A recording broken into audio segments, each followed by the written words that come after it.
চাওক মই বহুত দিনৰ পৰাই কৈ আছো এই যে নিৰ্বাচন হ'ব এই নিৰ্বাচন লোকসভা নিৰ্বাচন অসমত আৰু বিশেষকৈ একপক্ষীয় কাৰণ অসমত কোনো প্ৰতিদ্বন্দ্বী নাই কংগ্ৰেছ কেতিয়াবাই বহুত দূৰত ৰৈ গ'ল বাকিটো ইয়াত নাই আৰু আজি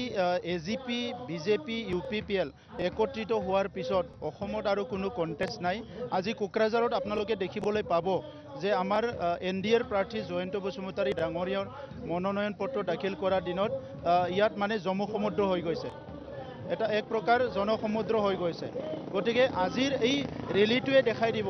যে ইয়াত আৰু কোনো প্ৰতিদ্বন্দ্বী নাই আজি কোকৰাঝাৰৰ দুটা বিহু হৈ আছে এটা হ'ল আমাৰ জাতীয় উৎসৱ ৰঙালী বিহু বৈশাগু বিশুৱা আনটো হ'ল নাড্ডাজী আমাৰ ইয়াত আহি আছে ৰাষ্ট্ৰীয় অধ্যক্ষ ভাৰতীয় জনতা পাৰ্টিৰ ভাৰতৰ এজন শক্তিশালী নেতা কোকৰাঝাৰলৈ আগমন নিৰ্বাচনৰ প্ৰাক মুহূৰ্তত এইয়ে অকল আমাৰ কাৰ্যকৰ্তাসকলক উৎসাহিত কৰিব এইটো নহয় আজি বিটিআৰ অঞ্চলৰ ৩৫ লাখ জনসাধাৰণক নাড্ডাজীৰ উপস্থিতিয়ে উৎসাহ যোগাব আজি বিহুৰ বতৰত এটা সঠিক পথত আগবাঢ়িবৰ কাৰণে তেখেতে মাৰ্গদৰ্শন আমাক দিব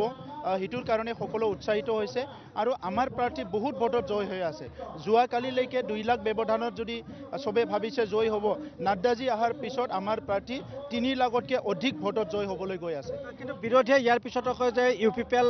বা প্ৰমোদ বড়োৰ নেতৃত্বত বিটিআৰখন ধ্বংসৰ মুখে আগবাঢ়িছে কিন্তু কথাষাৰ এই যে বিৰোধীয়ে উত্থাপন কৰে এই উত্থাপন কৰা অভিযোগ সন্দৰ্ভত কি ক'ব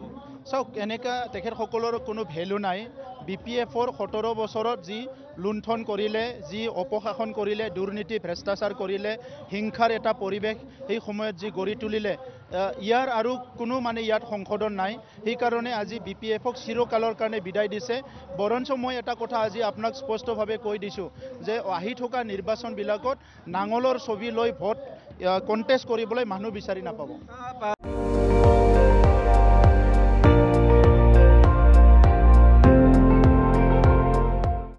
আপুনি চাই আছে ND24 সৰ্বশ্ৰেষ্ঠ নহয় সৰ্বোত্তমৰ দৌৰা